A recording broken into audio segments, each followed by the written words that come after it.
Good afternoon, ladies and gentlemen. Welcome to yet another very, very special episode on CxO Global TV. Yes, this is a very special episode indeed, because this isn't part of our regular features, but we hope to make it so. Ladies and gentlemen, CxO Global Forum is a league, is a knowledge sharing platform for all C levels across the globe. We take massive pride in contributing to the knowledge economy. We're essentially a league of the movers and shakers, people who have considerable layers of experience in the domain that they're in. They are the movers and shakers. They are the key components of corporate leaders throughout the world. Ladies and gentlemen, about today's topic, before I introduce you to our very special guest, I will tell you this, that in the words of Brian Herbert, and I quote, the capacity to learn is a skill. The ability to learn is a skill, and the willingness to learn is a choice. Learning is always a choice. Since we work with so many C levels and such big corporate leaders, we oftentimes see that success comes from when one continues to learn. The ability to unlearn, learn, and then relearn is very, very important. So, for all of you today, we've brought a very special guest with us, and he is someone who's internationally acclaimed. He is an international award winning leadership coach. He is a keynote speaker. I've heard many of his sessions, and he is absolutely phenomenal. He is also a best selling author with more than 8 books that have done considerably well. They're available from on all online stores right now. He has also um, written very recently, he's written a book which has a foreword by the legendary Marshall Goldsmith. We will reveal the name of the book if you stay tuned for the rest of the session. He's also uh, a proud winner of the Brian Tracy International Excellence Award held in 2017 in London. Ladies and gentlemen, please welcome Mr. Qaiser Abbas. He is a phenomenal person. He is someone that not only we as Pakistanis should be proud of, but also globally, he's someone that has brought a lot of prestige and honor to the field that he's working in. Thank you, Qaiser Saab, for joining us today. Thank you. The honor is all mine. Thanks for having me on the It's been show. such a pleasure to have you here, and your bio, your acclaims, your awards. There's a lot to say about you, but I know this journey must have started somewhere. And before we go on with our topic of the day, if you could just in a couple of words or in a couple of sentences, please explain where your journey started, where did you grow up, and how did you end up where you are right now? Thank you, Anza. My journey is something that most of the people in the corporate world in Pakistan they're very much familiar with. So, but since you insisted, some people in this world they start their journey probably from here. They might be at the second floor. Somebody might start from the 10th floor, and somebody might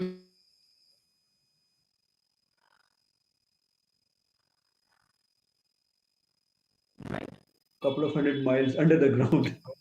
So it has to take me a lot of time and effort and persistence and Almighty's blessings to be able to first reach at the ground. I was born in a family which lived way below the poverty line. I've had all kind of challenges, be it financial, physical, emotional.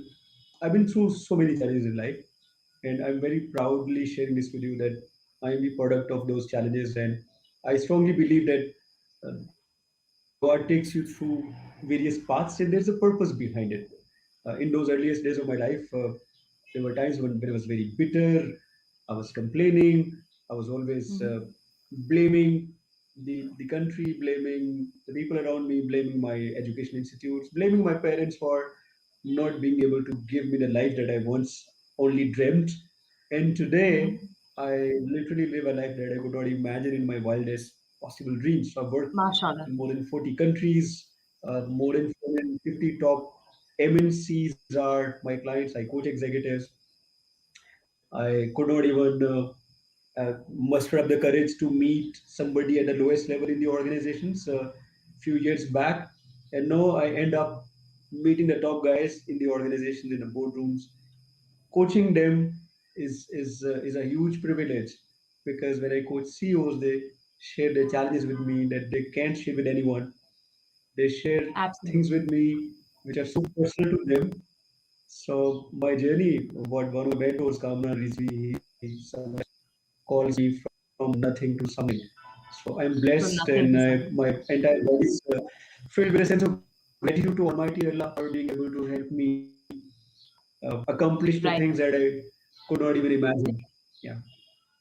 Brilliant. So, Kesar Saab, I know that you are someone that is a man of words, definitely. And your book, Made in Crisis, which was published by Hay House in USA, was nominated as the best business book of the year in 2021. It is now currently available in more than 40,000 bookstores. Your next book, for which Marshall Goldsmith has written the foreword, TikTok Dollar, is also an international bestseller. But we will be coming to your later accomplishments as well, some of the latest things. But when we talk about words, we talk about the right kind of conversations. And I know that you are someone Yeah. that has been coaching conversations and striking the right kind of conversations. True. I would like to ask you, Kesar Saab, Absolutely. what is coaching conversation? How is it different from the daily conversations that we have? Excellent. So I first of all like to acknowledge my co-author Arif Anis, who uh, contributed writing this Made in Crisis book with me. It is not just me; it is my co-author as well made a lot of contribution to make this book to a level where it is. Anzad, leadership to me happens in conversations. So all the top leaders who are listening to this conversation, their leadership is only exhibited when they are in a conversation with somebody. And we leaders, every single day, we have multiple conversations. We have conversations with our direct reports, conversations with our partners, conversations with our peers. And to me, the difference between a routine conversation and a coaching conversation is in one word. I call it impact. So the coaching conversation would have a very different impact on the person that you have this conversation with. So after a couple of days or maybe a couple of weeks, the person is supposed to come back to you and say, Anzad, thank you so much for having that conversation with me. That one conversation with you made a huge difference in the way I used to think about various issues and challenges in my life. And because of that conversation, I took a very different route. I took a different path, and it made me a different person in terms of my capabilities, in terms of my achievements, and in terms of my decisions. So, coaching conversation helps somebody learn and grow in at the same time in that small tiny conversation. It doesn't have to be hours and hours and hours of those conversations. It could take place in few minutes. So to me, it's not the amount of time that one spends in the conversation. It is the quality and the impact of that conversation that separates an ordinary conversation from a coaching conversation. Right. Kaisar Saab, you've made a very valid point here. But we also know that when we talk about leadership, right, and coaching and leadership, there's a lot of times that since we're all millennials and we use a lot of buzzwords these days, there are buzzwords like mentor and coach, and oftentimes they use interchangeably, right? Um, Yeah. what is the difference between them, or do they really mean the same thing? So they're not the same. They are two different worlds, and generally, this is the most misunderstood concept. Coaching, by the way, is relatively new to Pakistan and new to the world as well. Uh, it was only the last decade of the previous century when the coaching was trying to gain some attention at the international level. So, coaching is one of the most misunderstood phenomenon. Most of the time, people think coaching, you are my coach, Mr. Qaiser Abbas, you are my mentor, you are my coach. You have never met me in your whole life. We've never had any conversation, and you still believe I'm your coach. Or sometimes people say I'm your mentor. So let me very briefly give you a couple of differences. The first difference is the difference of relationship. So in mentoring, when when you are a mentor to somebody, you are not at the same level in terms of your relationship. The relationship is not equal. So, for instance, when I look at Marshall Goldsmith or Tony Buzan or Dave Aldrich, when I meet these people, Dave Aldrich, I see him here, and I see myself here. So there's a huge difference. I look up to him because he's the guy who's an expert in the field that I am just venturing into. So this is not the equal relationship. However, coaching is a relationship of two equal individuals. Now, this is a huge shift that one needs to understand and feel comfortable with, because most of the executives that I coach, when I ask them to coach their direct reports, they cannot and they are not ready to bring them the direct reports at the same level. So this coaching is a relationship based on equality, whereas mentor is somebody who is at a higher pedestal and you look up to him, and the relationship is not equal. Uh, the other difference is the difference of what we call it expertise. The mentor, for instance, I'm entering into public speaking, and the world's number one speaking guru, I will take him as my mentor because he's already achieved what I'm aiming to achieve. So this guy is an expert in the area. Whereas while mentor is an expert in a specific area, coach does not have to be an expert in the area. For example, I coach some of the top CEOs, one from FMCGs, the other one from automobile, another one from a textile. I'm not an expert in any of those fields, but they are. So my expertise is in coaching, not in the technical area. So likewise, when today's leaders they are supposed to coach their direct reports, they need to understand that they may not be an expert in all the specific areas. So that's their job to be able to take an advantage of the knowledge and expertise of the people who work with them. So Right. another tiny difference that I would like to emphasize is the difference of the tools that we use. As a mentor, you use advice as a tool, whereas in coaching, you don't give any advice. You just use inquiry or questioning as a tool to be able to generate solutions from the individual itself. You don't provide advice, you don't provide solutions, you don't tell people what to do, because coaching is not telling, it is not ordering, it is not suggesting somebody that this is what I think you should be doing. It is helping people develop and gain their own insights and be able to turn those insights into some results. That's what coaching is. It's not mentoring. Absolutely. And just an interesting question, a one liner. Can a good Mhm. coach become a good mentor in the future? A coach, as a coach, I never ever even think of becoming a mentor.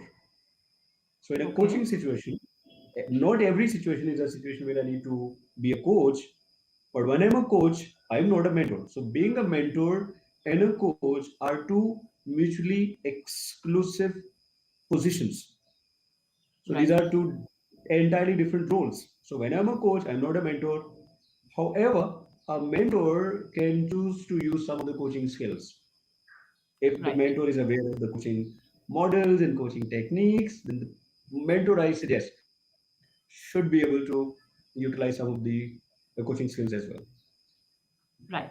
Absolutely. So, Mr. Kaiser Abbas, one of the things that we often hear of, another buzzword these days, is the word speed.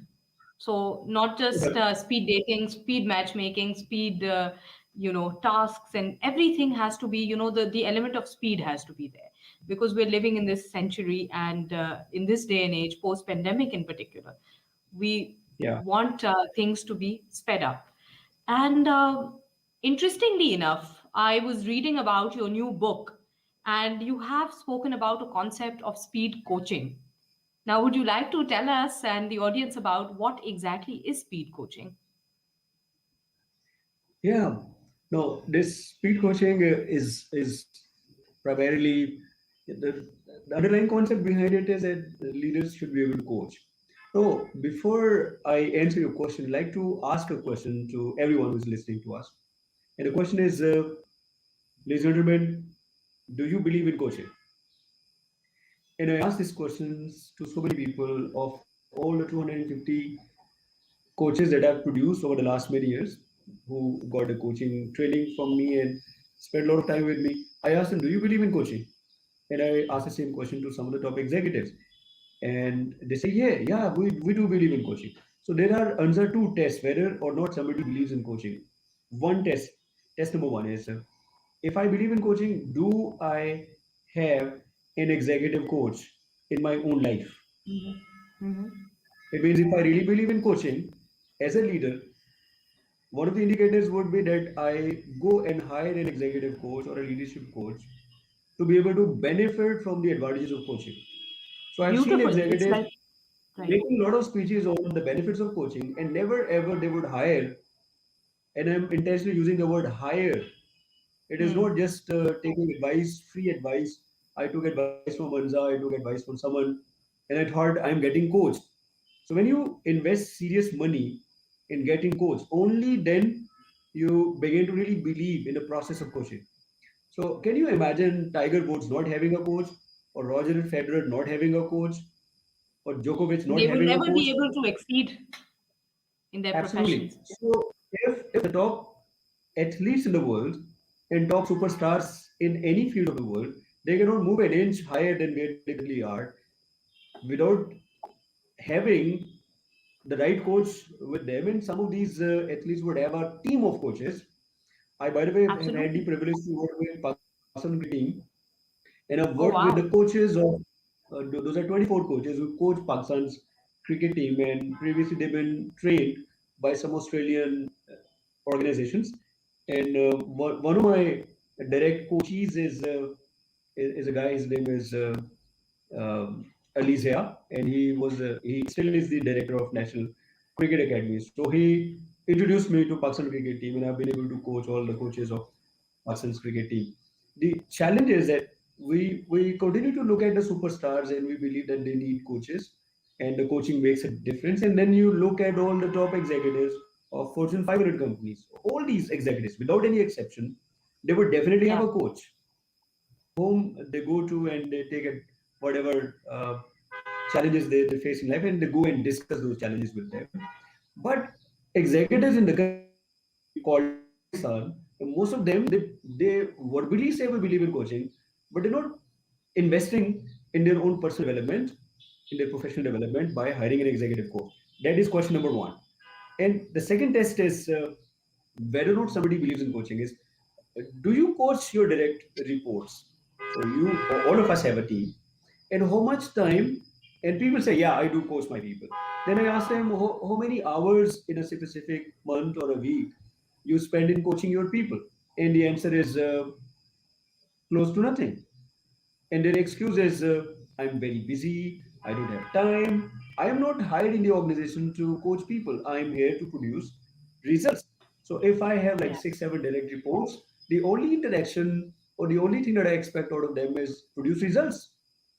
And whenever there's a need for their development, I'll send it to the HR department, and HR department would send them to Qaiser Abbas or Farhad Karam Ali or Sohail Zindani for a couple of days, Yeah. and they get Absolutely. trained and come back. So my job as a leader is to just get results from those people, and I'm not taking responsibility for their own development. Hmm. So Right. Absolutely. one of the excuses, and coming back to one last thing, coming back to your question. So because most of the leaders they were making an excuse, we don't have time. So I came up with the idea called speed coaching.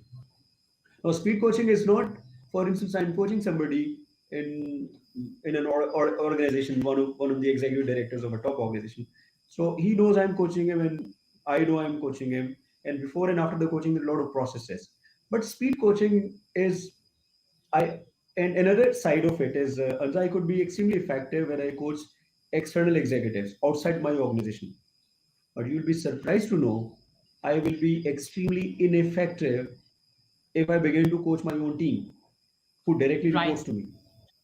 Because coaching is about sharing some of your challenges and difficulties and vulnerabilities with the coach. And if I'm the reason of most of the troubles in my direct reports live? How come I can coach them? So they will Right. never open up with me. Absolutely. And right. Kaisar Saab, I was just going to link it up to my second question, the one Sure. after this. And that's what I wanted to ask you. Interestingly enough, you mentioned the fact that a lot of times leadership, they're not very well aware of the concept of coaching, obviously. And like I said, because I interview a lot of C levels, I know that it's very easy for them to connect with external audiences. But when it comes to their direct reportees, just like you said, um, there is where there is a lack, there's a disconnect. And so this is my question to you: how can a leader spot a coaching opportunity with their direct reportees in their day-to-day daily routines? Because obviously C levels have very high pressure jobs as well, and they have to do a lot of multitasking. Brilliant. Answer, the concept that I coined is very simple. So I said executives do not have time to coach their people, and they shouldn't be coaching their people. They shouldn't be asking one of their direct reports, come, I have a coaching session with you at 5 in the evening. And however, speed coaching is an informal coaching conversation that takes place between the leader and the direct report. And this conversation can take place anywhere because this is informal, and the executive will never tell the person that I'm going to coach you. And to the extent I'm saying this very forcefully, that even if the person that you're coaching gets to know that I'm getting coached, it becomes counterproductive for the coaching. So this has to be something which is informal. It takes place in the corridors, it takes place at the cafes, it can take place at the parking lot, in the elevator, anywhere. It could take place in my office. It could take place when I visit someone's office. And most of the time, our direct reports would come to us and they'll come to us seeking some advice. Uh, this is the situation, so what should I be doing? And then I'm tempted to provide the solution because I love the fact that I'm seen as somebody who has all these solutions with me.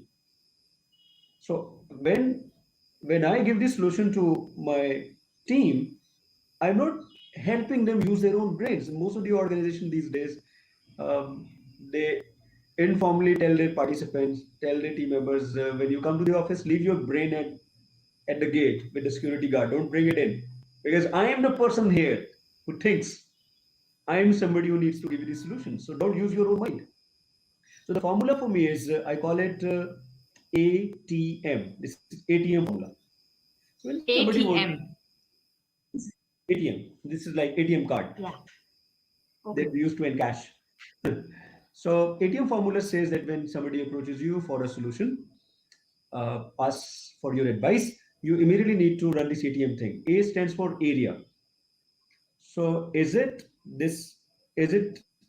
the topic of conversation something where there's only one solution, only one and only one solution, right solution, and only you have the solution.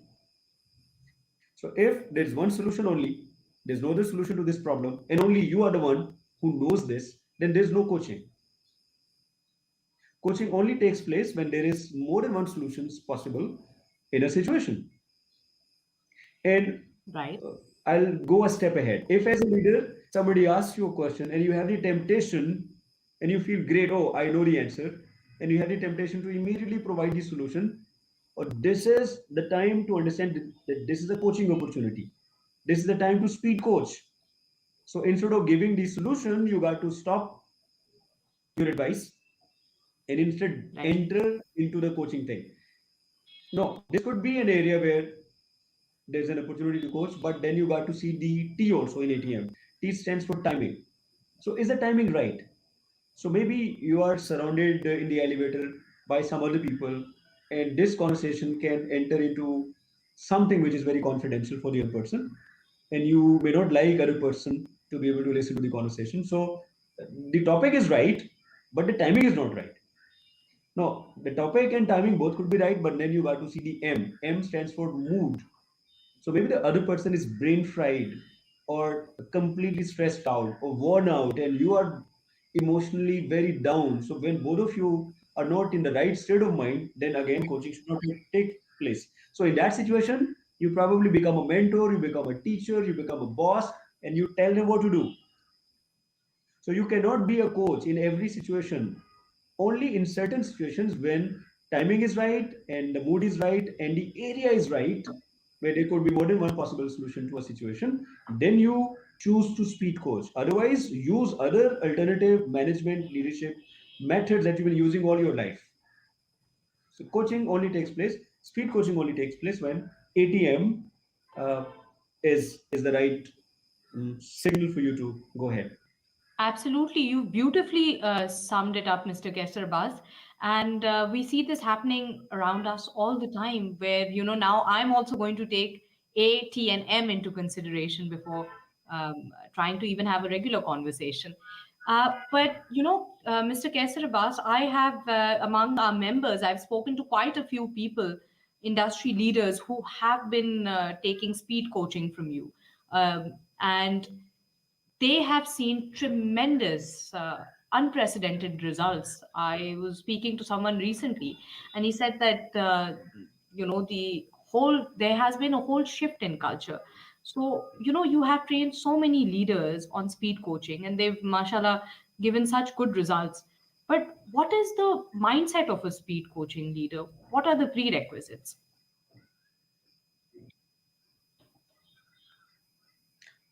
Right. So this beautiful question, and this gives me immense pleasure to share with you that there was a time when I was just invited by the organizations, and I coached their people. So I coach their executives and they come back. I think this is not the best way to make coaching as part of your culture. The second method is you ask me and I come and I train your people to become executive coaches. And many organizations invite me to do the same. So I pick up their people, take them through a process, and I make them executive coaches just like my own self. And I also believe, and those people will be coaching the people inside the organizations. So one is that when you have a trouble, you go to the hospital. The other is that you make your own panel of doctors. So anyone who feeling some challenge in terms of their health, your internal doctors will be able to settle the whole thing. But then there's a third tool which I'm right now talking about, and this is called speed coaching, where executives do not have to become professional coaches just like me or Marshall Goldsmith, and their primary job is not to coach, their primary job remains producing results for the organization. However, I encourage these leaders to be able to learn the fundamental tools of coaching.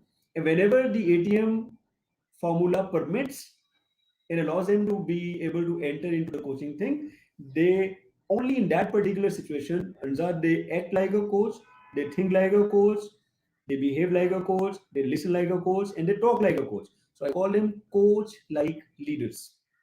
So they're not coaches, their primary job remains leading, but they use coaching as a leadership tool, as one of the most effective leadership tools. Coaching, they use it whenever it is required. And when it does not require them to coach, they use other management and leadership tools. However, in order for them to coach, they need to have two fundamental beliefs.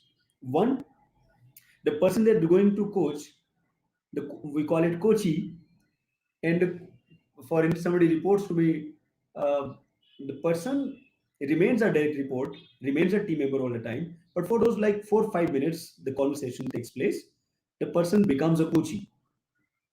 So I become a coach and the person becomes a coachee, but the person will never get to know, as I shared earlier, that this is the time when Kaiser is coaching me. So in what is the mindset of a coach? The first thing is I need to believe that the person I'm coaching is capable. So I need to Right. believe in the capability of the person. If I do not believe in the capability of the person, I will choose to advise. I will not ask them what do you think they need to be doing.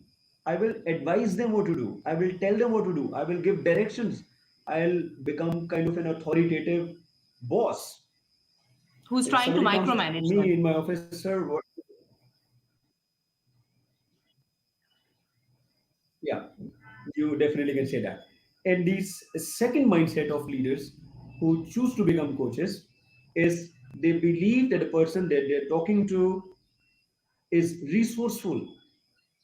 So if you believe in the capability and resourcefulness of the person that you are having a conversation with, you choose to speed coach.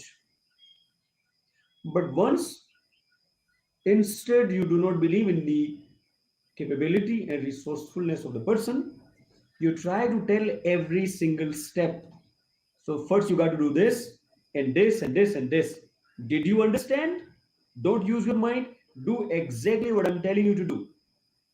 So in these situations, the person, they feel disempowered, and you feel maybe overly dependent.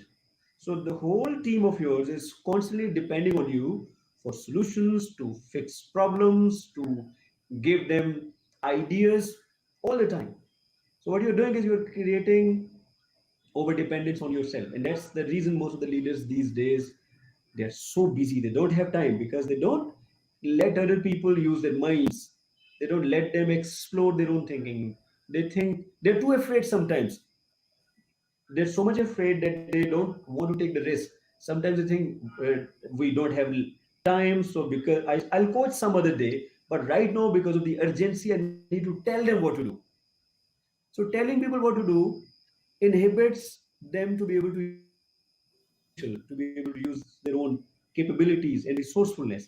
So as coaching leader, you need to understand that the people in front of you are not only capable, but also they're full of resources, and they have solutions to all the Absolutely. problems that they're facing in their life, personally or professionally. Absolutely. And, Mr. Qaiser Abbas, you pointed out something that's very valid because, as uh, high level executives, two very important qualities to note are the fact that one, you have to be a risk taker, and the second is that you have to be a decision maker. And when we talk about, these C level executives, they are so used to taking such big risks on, let's say, for example, investing somewhere. So they would be okay with investing a big $1 million or million rupee risk factor on some capital, but they're not willing to take the risk of trusting their own team member. So that is something, it's very very important, the point that you raised. And coming to that, when we talk about speed coaching, right, so what is the end result that a leader should aim to produce at the end of this speed coaching session? Like, what should be his main aim? The ultimate objective of this coaching conversation that you run with somebody, and as I said, this doesn't have to be hours and hours of conversation, 2 3 minutes, 4 minutes, 5 minutes in between various activities.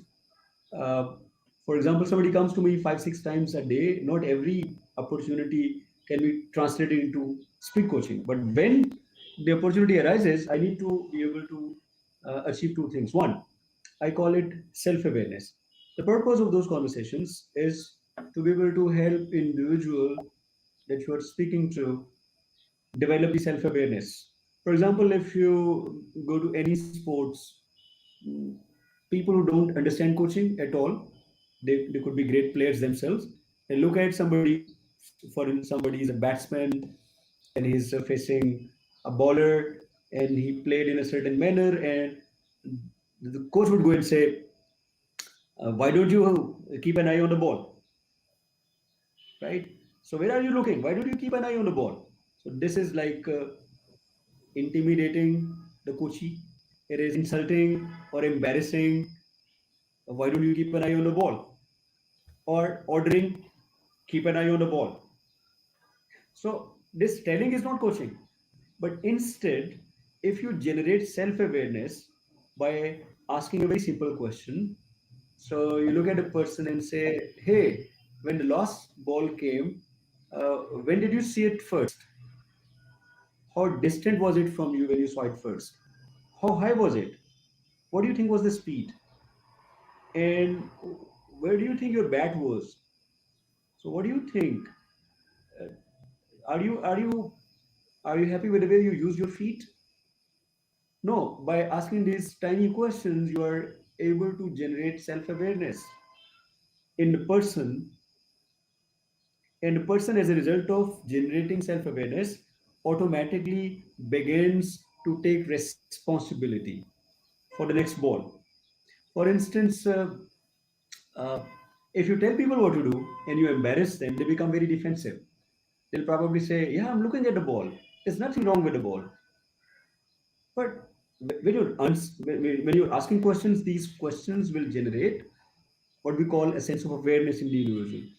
Uh, One of the examples that immediately comes to my mind is I normally cycle with my son every day.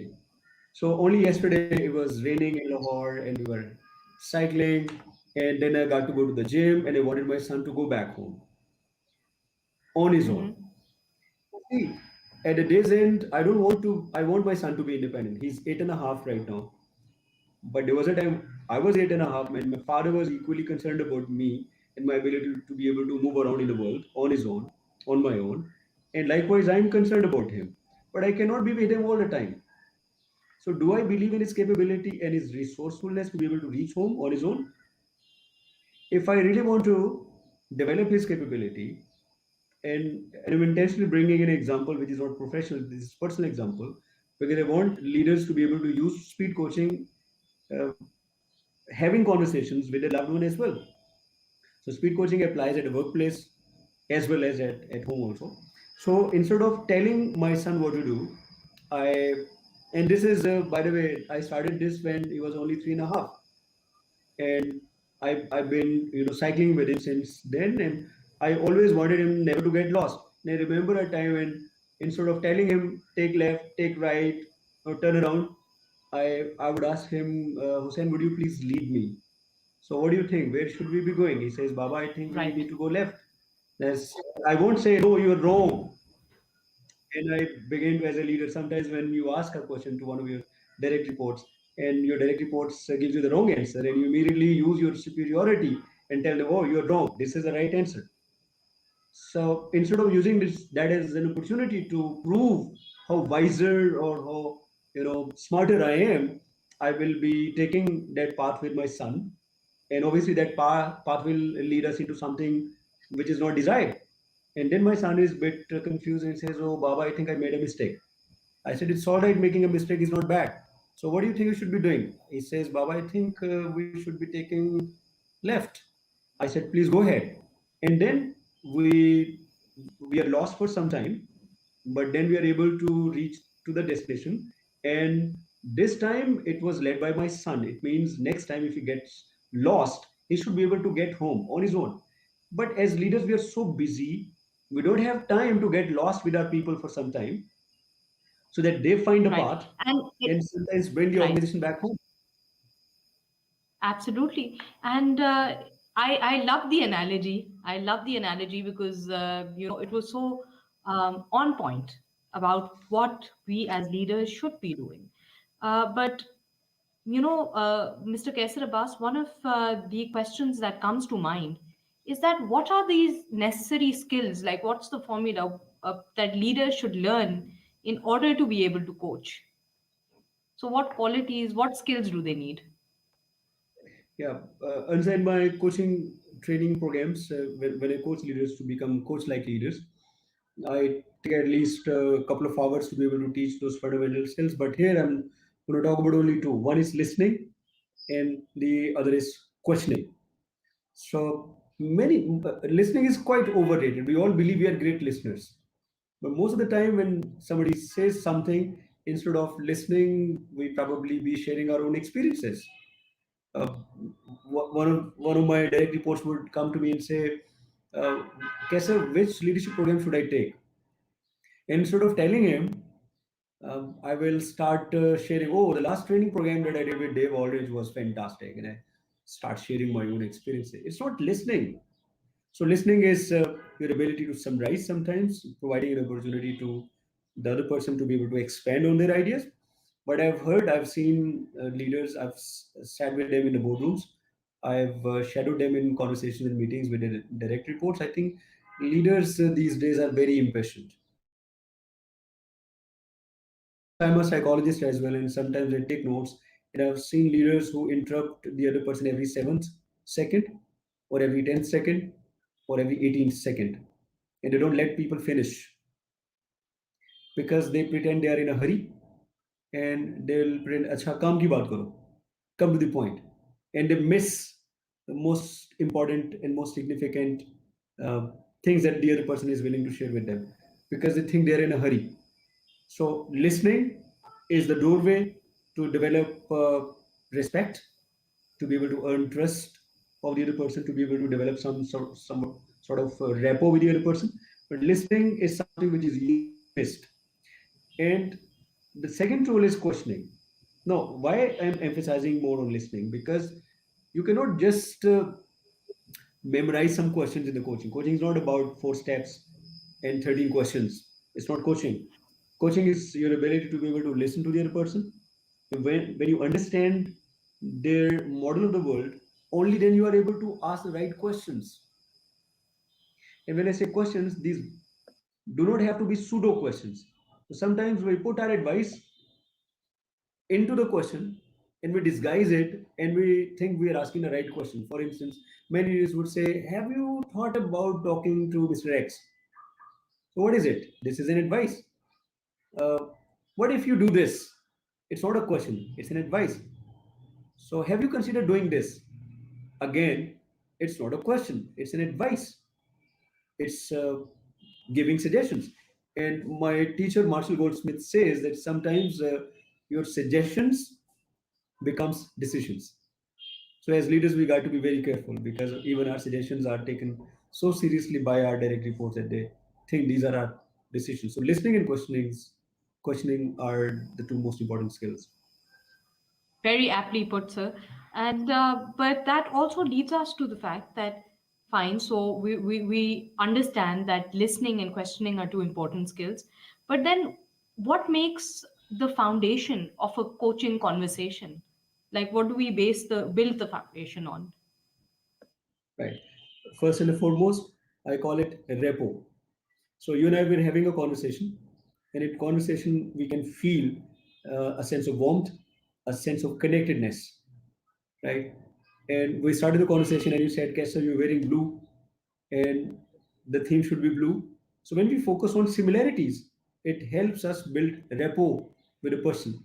So rapport could be experienced for a shorter period of time, meaning in the conversation that you are having at the moment, or it could be extended to a longer period of time. For instance, there are people you're always in rapport with, and you feel very comfortable sharing the most personal stuff. So I met the brother of the president of a bank. It's a bank which is owned by the family, and the owner's brother, who is also one of the directors. I met the guy, and there was another guy who was introducing me to him. And I reached like a bit early, and the guy got late, who was originally introducing me to this person, also the head of a huge organization. My clients actually introduced me to the other clients most of the time. This is how my business grew. And him and I, we were sitting, and in 3 to 4 minutes time, the guy shared one of the most troublesome issue of his life, which was hugely personal, and it involved family conflicts, right? Huge, sensitive family conflicts related conversation. He started this conversation with me. And after a couple of minutes, he says, Kessler, I have met you only 7 minutes back, and I wonder why am I sharing this issue with you? And I've never ever shared this thing with anyone, including my wife. And I was not coaching him. I just went to meet him. Possibly we were supposed to discuss some business opportunity. So sometimes when you feel somebody is in a deep state of rapport with you, you begin to share the most personal, more sensitive stuff with the other person. So as leaders, the first and the foremost thing is, are you in rapport with the people who you work with? Day in, day out, you are spending days and weeks and months with, and sometimes you have spent years with them. But sometimes this rapport is missing. And Anza, what is the opposite of rapport? It is detachment. It is Yeah, indifferent. detachment. Mhm. So, first thing that you need to have at the foundation of any coaching conversation is called rapport. Second one is, I call it respect. And third one is trust.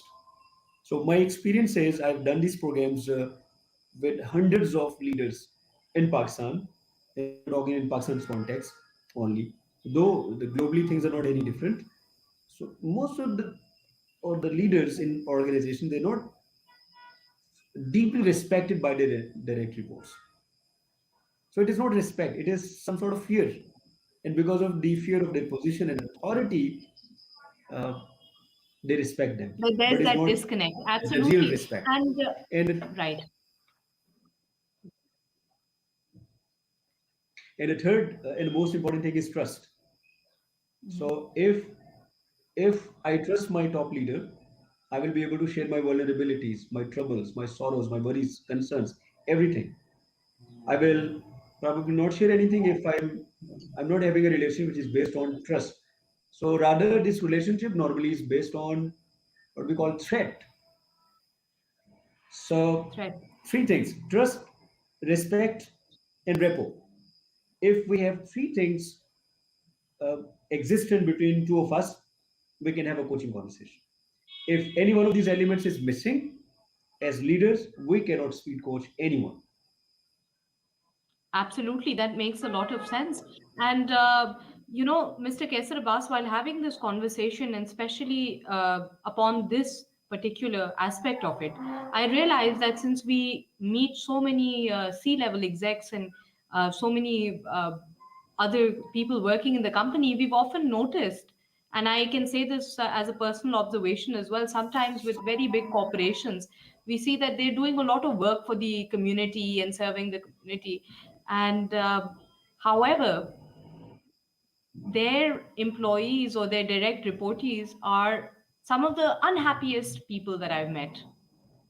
And unfortunately, I feel like I believe that maybe their heart is in the right place, but like you pointed out, there is that disconnect that's there in their conversations. So that brings me to my next point. Do you think that speed coaching conversations can just happen extempore, or do they need some sort of structure? Do you propose like a framework to make these coaching conversations more powerful? Is there, a scaffolding that we can put? Is there like a gray structure that we can create?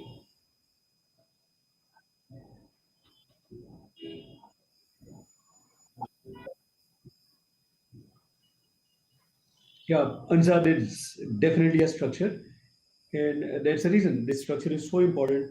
Many times, you and I will have a conversation. The conversation goes on and on and on, and it does not produce the right results. What happens most of the time is I'm going to catch a flight. I'm leaving my office. Somebody comes, walks into my office, and says, "Kessler, can we discuss the next client with you?" And I say, "All right, go on. You have 2 minutes." And the person is talking. I'm not listening because mentally I'm somewhere else. And then 2 minutes pass by, and 6 minutes pass by, and 11 minutes pass by, and the conversation is not going anywhere. And in the end, I'll say, "I'm sorry, Nasir, I have to catch the flight. I'm really getting late. Let me come back. Then we will discuss." So my point is that you don't have to create extra time for these coaching conversations. Actually, all the conversations that you are already having with your direct reports, you can use the same amount of time or maybe less amount of time and be able to produce some impact in those conversations by using a framework. And this framework is called, I call it DARE coaching model. DARE. I love these acronyms. So in this DARE coaching model, D stands for direction. So when somebody comes to me and says, this has happened, so what do they want? So instead of just jumping at the conclusion and giving my half-cooked, half-baked solutions, which they may not even need, I need to set the direction of this conversation. So I'll say, all right, Farwa, in the next 4 to 5 minutes, when we finish this conversation, what do you really like to get at the end of this conversation? What do you want to walk away with? Now, this one question is setting the direction, and it will help the other person be able to build a focus into the conversation. So the person says, I really need to understand how should I respond to the client. So should I say yes or should I say no? Now, if this is not a chance, ATM formula says this is not a time to coach, I will say, okay, go and say no. But if this is a chance for me to coach as permitted by ATM formula, I will set the direction of the conversation first. Once the direction is set, I will ask my coachee the next question, which is A in the DARE model. A stands for analysis. So I'd like to understand she has already done. So I'll say, Farma, what have you already done? And then she will tell me, I've done this analysis, I've done this research, I've thought of the following things. No, I know where she currently stands. So direction is where she wants to be. Direction is where she currently is. I've been able to identify the facts.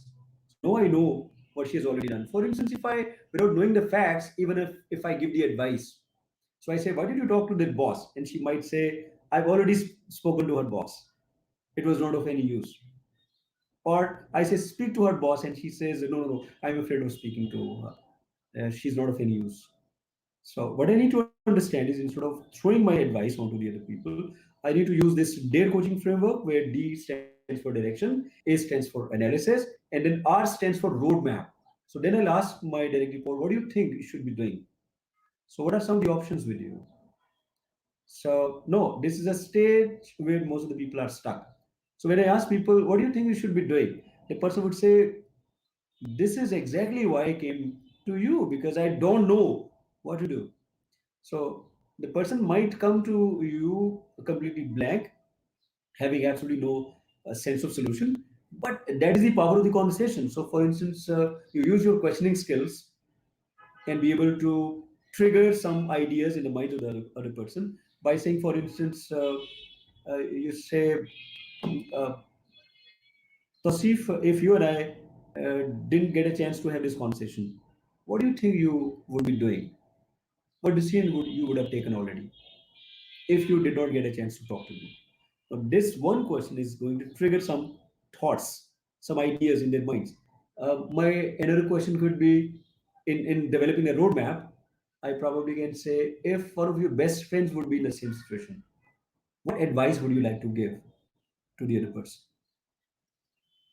No, this question again is going to create a roadmap in the other person. Maybe I would have done this or that, or I would have taken a different route. So you set the direction of the conversation. It takes like 15, 20 seconds only. You quickly ask, what have you already done, which is analysis. Again, takes like 1 or 2 minutes. Then you ask, what do you think should be the solution? What do you have in mind? Uh, what would be your advice to yourself, etc., etc. You ask some very intelligent questions, and you build a roadmap. Now, the person who initially was saying, I don't have any solution, probably be coming up with 4 5 solutions. So the purpose is not for you as a coach to fix the problem. Many a times we in the coaching thing we're trying to fix the problem. Another challenge is not to fix the problem. The real challenge is to coach the person. So that next time the similar problem occurs, the person is able to find a solution on their own. So you set the direction, you do the analysis, you build a roadmap, and finally, in their model, E stands for empower. Then you help the other person be able to choose one solution that the person is absolutely committed to. So you ask, for instance, what do you think you should be doing starting from now? And the person says, I think this one is the best solution. And solution, remember, has come from them, not from you. And then you can ask another question. What do you think? What makes you so confident that this solution is going to work? Because one of the definitions of coaching is that you act as an accountability partner with the person that you're coaching. And the reason if the person does something which is not appropriate, you being the leader, ultimate responsibility will come on you. So you need to be 100% confident that the person's action is going to be productive for your organization. And then you can say, for instance, what can probably stop you from doing this? So the person says, I think I can do this, but maybe person XYZ could be a problem, or maybe budget could be a problem, or department could create a hurdle. So then you ask them, how do you think you are going to address that? And the person then, using their head, using their creativity, uh, would be able to find out some solution. And if they need your additional support, you always stand behind them and you say, all right, go ahead, do this, and if you need any additional support, come back to me. So this is how Right. you use these daily conversations to build a confidence, to build the creativity, to build a solution mindedness of the people who are with you in the team. So the benefit would be that every time they don't have to come to you, you don't have to be over dependent. They don't have to be over dependent on you, and you shouldn't be overwhelmed. And also, sometimes you're disconnected from the real most meaningful work, because all day you're just solving others' problems, because you've never empowered them to be able to solve their own problems. Absolutely. And So that's their coaching why, model provides sorry, these. right. I said that is precisely why, Mr. Kerser Bas, like we discussed in the beginning, why some athletes do not go from amateur to pro, and why some businesses do not reach the heights of success that they should be doing. True. Very pertinent points made. Um, and the other thing is that we spoke about the importance of such conversations and what skills should one have. But before acquiring these skills, what major shifts does one need to make in their thinking and their attitude to become a better coach like leader? And, since you have really made us rethink the word leader, and I think I would be now evaluating everyone within the frame of whether or not they coach like leaders. Yeah, thank you, Anza.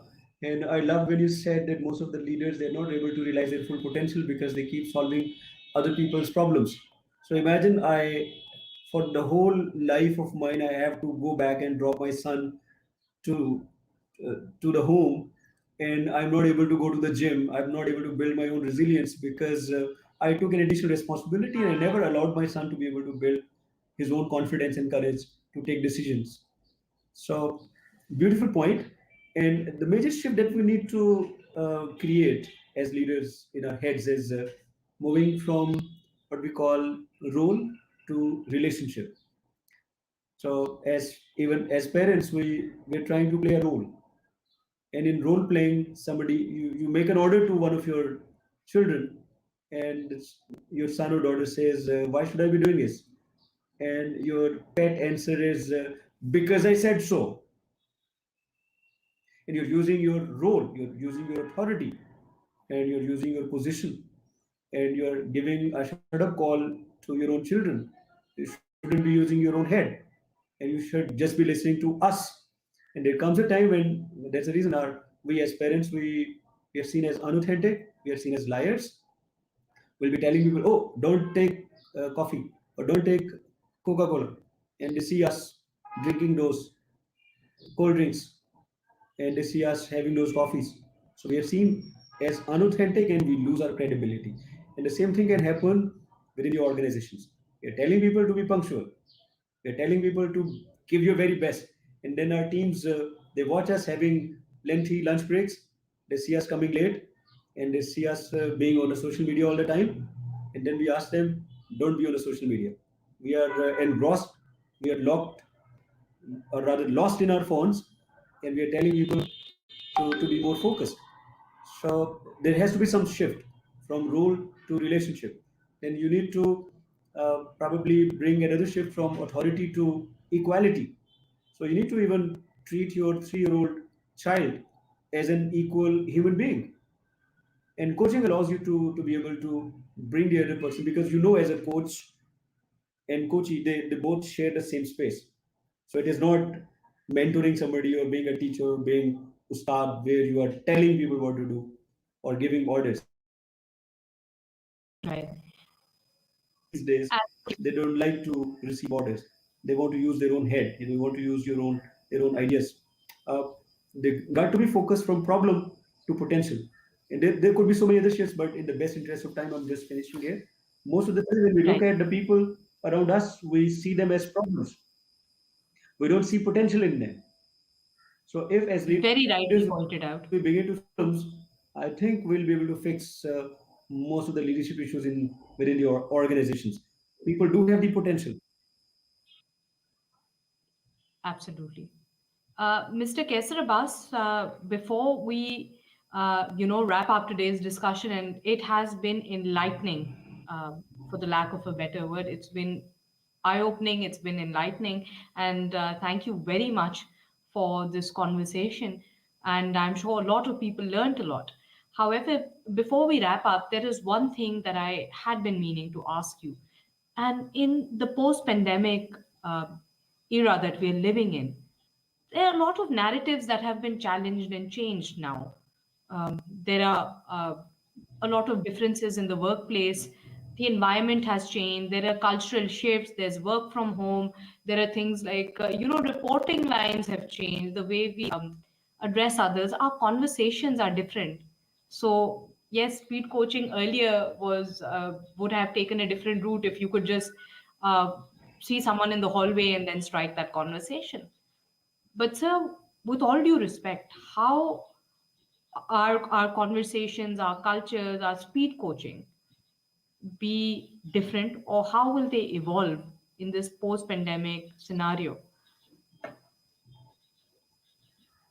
Beautiful question. And I think with this pandemic is an opportunity to speed coach even more, because all the leadership playbooks have been torn, have been thrown in the dustbin.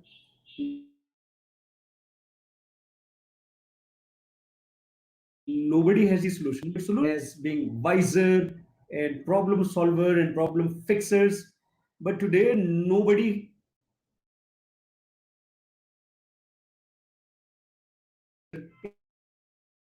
is experiencing.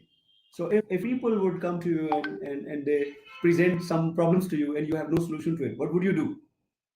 And then one of the government, semi-government organization where I was running this program for, I did it for 250 top leaders of the organizations. They had more than 150 general managers in the organization. So these people, when somebody would come to them with a problem and they don't have a solution to it, you know what they would do? They will probably buy some time, or spin the whole situation in their favor and go back and find a solution on their own, and then someday would call the same direct report and ask, you were, for instance, you were asking me a question the other day, no, I got this solution. So they'll try to prove the fact that they know it all. So I think these days organizations do not have any space for the leaders who know it all, but we do have a place for somebody who is willing to learn it all. So with millennials, with the current pandemic situation, instead of telling people what to do, it is even wiser for you to be able to engage people in the conversation. And at the beginning of any conversation, you ask, what is it that you really want to achieve out of this conversation? What have you already done? And what some of the options that you have explored? What do you think you're really committed to be doing at the end of this conversation? And the ultimate objective of these conversations is a huge impact on the engagement of people in the organization, because you just go and try this tool right now after this conversation, and when you begin to people, what do you think, what is your advice to me, the other person will probably be completely revitalized. Oh, my boss asked me for my advice for him. It means I'm so valuable, I'm so important. But at the same time, somebody who is very uncomfortable with their own selves, does not have the right amount of self-esteem, and has a huge ego, will never ever have the courage to be able to ask somebody for their advice.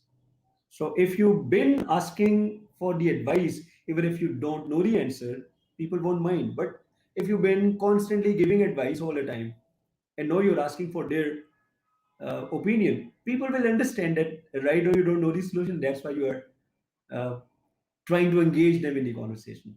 So I believe the coaching should become part of your daily routine. And whenever there is an opportunity and the ATM formula allows you, you should jump at the opportunity and be able to uh, coach people. And this will help you achieve two things. One, you will be able to not only achieve results, but also be able to develop your people. So 365 days of the year, you're constantly asking people to produce results. And for 2 days, probably you'll be sending them for a training.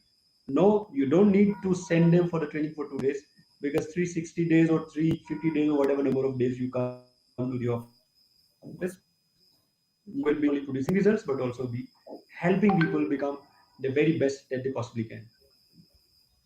Absolutely. And you have really, really, given us a perspective, a paradigm shift today, Mr. Qaiser Abbas. Thank you so much for your time. And we look Thank forward you to so hearing much more as well. from you on CxO Global Forum. Uh, we do take massive pride in the fact that it's thought leaders like your good self that are contributing heavily to the knowledge economy. Ladies and gentlemen, for those of you who'd like to learn more about Mr. Qaiser Abbas, I've shared his website as well, but we will be doing some great things together because just like there's one of the acronyms that I like using, it's team, together everyone achieves more. So learn and grow with us even more. On my ending thoughts on leadership, I would like to leave you with two questions to ponder over. One, the fact that leadership always means inclusiveness. Are we reaching out to people, or are we just showing a display of power and dominance? The second thing is, what makes you a leader? If your actions are inspiring others to dream more, are they inspiring others to learn more, to do more, or become more? Before you consider yourself a leader, do ask yourself these questions. Thank you so much for watching. Thank you for your time. And if you want to learn more about who we are and what we do, it's cxoforum.global. Please log in. We appreciate your feedback and your time. Thank you very much. And that's me signing off. Thank you once again, Qaiser Saab, for joining us. Thank you, Ansa. You're a great host. Thank you. Thank you.